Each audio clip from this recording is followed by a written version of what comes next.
السلام علیکم، فارسی کی کلاس نمبر 12 میں خوش آمدید۔ اچھا، آج کی کلاس میں ہم پڑھیں گے 4 طریقے۔ اس سے پہلے ہم سوال پوچھنے کے پڑھ چکے ہیں۔ ان میں سے پہلا طریقہ ہم نے پڑھا تھا چی، صحیح ہے؟ پہلا طریقہ تھا چی۔ ہم نے پڑھا تھا چی کے ذریعے سے سوال پوچھا جاتا ہے، این چیئے، آن چیئے، ٹھیک ہے۔ دوسرا طریقہ ہم نے پڑھا تھا چیست کے ذریعے سے۔ ہم نے کہا سوال پوچھنے کا جو دوسرا طریقہ ہے وہ ہوتا ہے فارسی زبان میں چیست کے ذریعے سے۔ این چیست، این کتاب است، این چیست، این کھیف است، آن چیست، صحیح چیست کے ذریعے سے۔ تیسرا طریقہ ہم نے پڑھا تھا آیا کے ذریعے سے۔ فارسی زبان میں سوال پوچھنے کا طریقہ آیا کے ذریعے سے۔ آیا این کتاب است، بلے این کتاب است، صحیح ہے؟ لکھ لیں، ایک جگہ کاپی میں نوٹ بنا کے لکھ لیں باقاعدہ سے۔ یہ چیزیں ہمارے لیے بہت ہی ضروری ہیں کیونکہ آگے جا کے ہمیں بولنا پڑتا ہے۔ یہ پہلا تھا چی کے ذریعے سے، دوسرا چیز کے ذریعے سے، تیسرا سوال پوچھنے کا طریقہ تھا آیا کے ذریعے سے۔ یہ 3 طریقے ہم پڑھ چکے ہیں۔ آج ہم چوتھا طریقہ پڑھیں سوال پوچھنے کا، اور وہ ہے کجاست، ٹھیک ہے؟ کجاست، تو چلے پڑھتے ہیں۔ کتاب کجاست، کجا یعنی کہاں، اور است ہم پڑھ چکے ہیں، است یعنی ہے، صحیح ہے؟ کتاب کجاست، کتاب کہاں ہے۔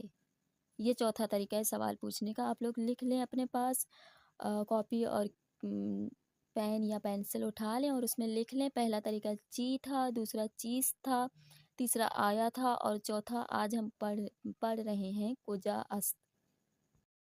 یہ کجاست یعنی کہاں ہے۔ تو یہاں پہ پوچھا جا رہا ہے کتاب کجاست، کتاب کہاں ہے۔ جواب دیا جا رہا ہے کتاب روی کیف است، کتاب بیگ کے اوپر ہے، صحیح۔ اگر ہم گھر میں نہ ہوں، گھر کے باہر ہوں، اگر کوئی ہم سے فون کر کے پوچھے کہ کتاب کہاں ہے، کتاب کجاست، تو وہاں پہ ہم جواب دے سکتے ہیں کہ کتاب روی کیف است، کتاب بیگ کے اوپر ہے، وہاں ڈھونڈ لیں، وہاں آپ کو مل جائے گا، صحیح ہے۔ تو روئی، در اور زیر یہ ہم کل پڑھ چکے تھے۔ آج ہم انہی سے پڑھیں گے کہ سوال کس طرح سے پوچھتے ہیں، صحیح ہے۔ تو دوسرا پھر پوچھا جا رہا ہے کتاب کجاست، کتاب کہاں ہے، کتاب زیر کیف است، کتاب بیگ کے نیچے ہے، زیر یعنی نیچے، صحیح ہے۔ تیسرے طریقے سے پھر پوچھا جا رہا ہے کتاب کجاست، تو جواب دیا جا رہا ہے کتاب در کیف است، کتاب بیگ کے اندر ہے، صحیح ہو گیا۔ کتاب کجاست، کتاب روی کیف است، کتاب کجاست، کتاب زیر کیف است، کتاب کجاست، کتاب در کیف است، صحیح ہے۔ تو یہ روئی، زیر اور در یہ ہم کل کی کلاس میں پڑھ چکے تھے۔ آج ہمیں صرف اتنا جاننا تھا کہ کجاست کا مطلب کیا ہے۔ اچھا، تو چلیں ان چیزوں کو مزید سیکھتے ہیں، مزید ہم اپنے ان چیزوں کو پختہ اور مضبوط کرتے ہیں۔ دیکھیں، پھر سے پوچھا جا رہا ہے ٹیلیفون کجاست، ٹیلی فون کہاں ہے۔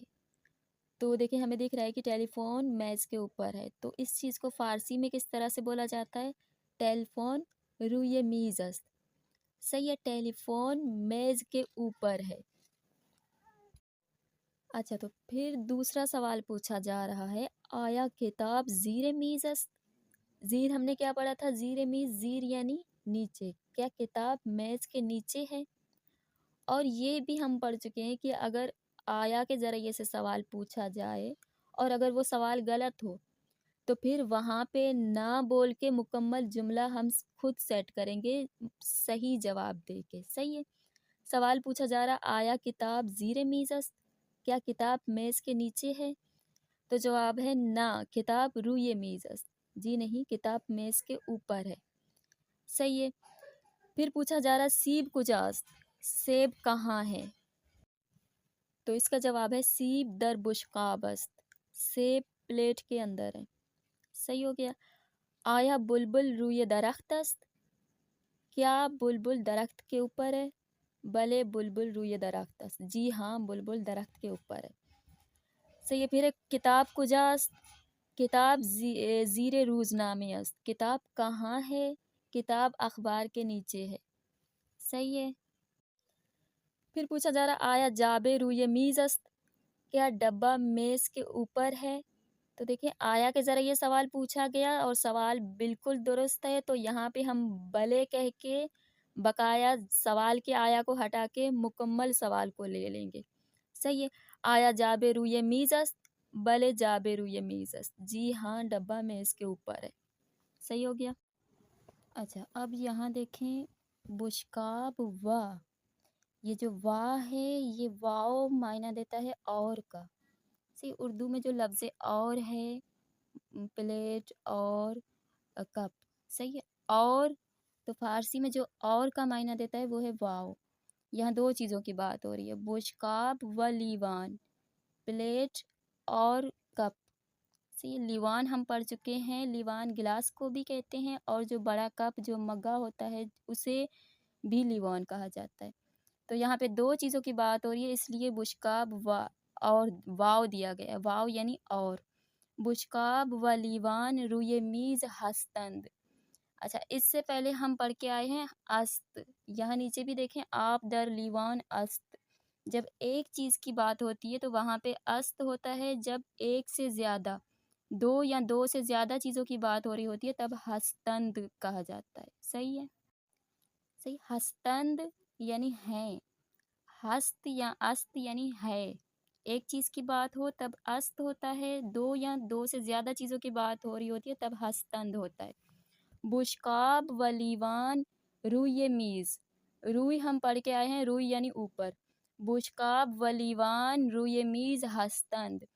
پلیٹ اور کپ میز کے اوپر ہیں. صحیح ہے. اب آب در لیوان است. پانی کپ کے اندر ہے. در یعنی اندر، لیوان یعنی کپ، آب یعنی آپ. صحیح. یہاں ایک چیز کی بات ہو رہی ہے تو اس لیے است ہے. آب در لیوان است، پانی کپ کے اندر ہے. غذا در بشقاب است، کھانا پلیٹ کے اندر ہے. صحیح ہو گیا. اچھا، پھر ہے بشقاب و سبد. یہاں دیکھیں پھر دو چیزوں کی بات ہو رہی ہے. بشقاب و پلیٹ اور. بشقاب و سبد روئے میز ہستند. روئی یعنی اوپر. بشقاب و سبد پلیٹ اور ٹوکری. یہ جو جس میں پھل ہے یہ ٹوکری ہے. صحیح. اسے سبد کہا جاتا ہے. بشقاب و سبد روئے میز ہستند. پلیٹ اور ٹوکری میز کے اوپر ہیں. سیب در سبد است. سیب ٹوکری کے اندر ہے. پرتقال در بشقاب است. اورنجز پلیٹ کے اندر ہیں. صحیح. اس کے بعد ہے آن میز است. وہ میز ہے. سطل زیر میز است. اچھا، بالٹی میز کے نیچے ہے. سطل بالٹی کو بھی کہتے ہیں اور کچرے کے ڈبے کو بھی کہتے ہیں. زبالے در سطل است. یہاں کچرے کے ڈبے کی بات ہو رہی ہے. زبالے در سطل است. کچرے کے ڈبے میں ہیں، یعنی بالٹی میں ہیں، یہ بھی کہہ سکتے ہیں.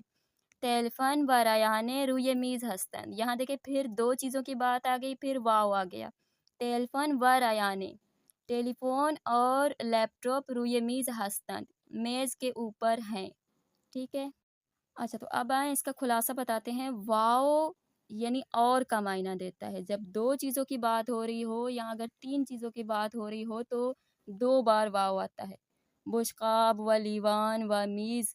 ٹھیک ہے. اس طرح سے اگر تین چیزوں کی بات ہو رہی ہو تب دو بار واو لگایا جاتا ہے. اگر دو چیزوں کی بات ہو رہی ہو تو دو چیزوں کے بیچ میں ایک بار واو لگایا جاتا ہے. صحیح. اگر بات ایک چیز کی ہو رہی ہوتی ہے تب وہاں پہ است بولا جاتا ہے. جب بات دو چیزوں کی یا دو سے زیادہ چیزوں کی ہو رہی ہوتی ہے تو وہاں پہ ہستند کہا جاتا ہے. صحیح ہے. یہاں تک ہو گیا. اچھا، ابھی پھر سے آ گیا فعل می. تو می جس جملے میں آ جائے اس کا معنی ہوتا ہے یا تو وہ کام ابھی جاری ہے، ہو رہا ہے. صحیح. منصیب می خورم، من می خورم یعنی میں کھا رہا ہوں. یا تو یہ ہے کہ وہ کام اخباری ہے، کسی کو خبر دینا ہوتا ہے، یعنی آپ روزانہ وہ کام کرتے ہیں. جیسے ہم بولتے ہیں کہ میں اسکول آتی جاتی ہوں. صحیح ہے. تو اس وقت بھی اگر کسی کو خبر دے رہے ہوتے ہیں اس وقت بھی می کو استعمال کرتے ہیں، یا پھر حالیہ جملے میں اگر ابھی وہ کام ہو رہا ہے تو اس وقت بھی می کو استعمال کرتے ہیں. یہ چیز ہم پڑھ کے آئے ہیں. ایک بار پھر سے آپ لوگوں کو بتا دوں کہ من والے جملے کے آخر میں میم آتا ہے، تو والے جملے کے آخر میں یا آتا ہے، او والے جملے کے آخر میں دال آتا ہے، ماں والے جملے کے آخر میں یا میم آتا ہے، شما والے جملے کے آخر میں یا دال آتا ہے، آنہا والے جملے کے آخر میں نون دال آتا ہے۔ صحیح ہے، تو اب یہ جملے پڑھتے ہیں۔ من سیب می کورم، میں سیب کھاتا ہوں۔ صحیح ہے، کھاتا ہوں کا مطلب یعنی روزانہ کا کام ہے، صحیح، یعنی یہ کام ہوتا رہتا ہے روز ڈیلی ورک میں۔ یا تو من سیب می کورم کا مطلب یہ بھی ہو سکتا ہے کہ میں سیب کھا رہا ہوں، صحیح ہے، ان دو معنوں میں اس چیز کو لے جا سکتے ہیں۔ اس کے بعد ہے تو بستنی می کھوری، تم آئس کریم کھا رہے ہو یا کھاتے رہتے ہو۔ او پرتقال می کھورت، وہ اورنج کھا رہا ہے یا کھاتا رہتا ہے۔ ماں غذا می خوریم، ہم کھانا کھاتے ہیں۔ شما ضرورت می خورید، آپ لوگ مکئی کھاتے ہیں۔ آنہا خورما می کھورند، وہ لوگ کھجوریں کھاتے ہیں۔ اچھا، تو آج کی کلاس یہیں تک تھی۔ کوئی بھی سوال ہو، کوئی بھی دقت ہو، آپ لوگ پوچھ سکتے ہیں۔ آج کے لیے اللہ حافظ۔